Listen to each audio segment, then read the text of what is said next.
பேஸ்ட்டுங்க, tomato பியூரிங்க, butter, ginger garlic paste, கொஞ்சம் spices வச்சுருக்குறோங்க, ஆனியனு, ஒரு chilli, kasuri methi, chilli powder, தனியா பவுடருங்க, சால்ட்டு, கொஞ்சம் பெப்பர் பவுடர், அவ்வளோதாங்க. எப்படி செய்யுதுன்னு பார்க்கலாங்க. கொஞ்சம் பட்டர் போட்டுக்கலாங்க. கார்லிக் பேஸ்ட்டுங்க, டொமேட்டோ பியூரி, ஆனியன் பேஸ்ட் போட்டுக்கலாம்.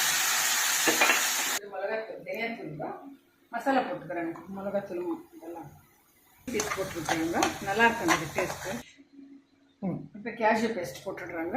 கொஞ்சம் கொதிக்கிட்டாங்க. கொதிச்சிடுச்சுங்க. பன்னீர் போட்டுக்கலாங்க. ஒரு 2 நிமிஷம் முடிச்சுட்டு ஆஃப் பண்ணிடலாங்க. ஃப்ரெண்ட்ஸ், பன்னீர் பட்டர் மசாலா ரெடி ஆயிடுச்சுங்க. பன்னீர் பட்டர் மசாலா ரெடி ஆயிடுச்சு ஃப்ரெண்ட்ஸ். சப்பாத்தி, தோசைக்கு, பரோட்டாக்கெல்லாம் நல்லா இருக்குங்க. தேங்க்யூ ஃபார் வாட்சிங் ஃப்ரெண்ட்ஸ். நீங்களும் ட்ரை பண்ணுங்கள் ஃப்ரெண்ட்ஸ்.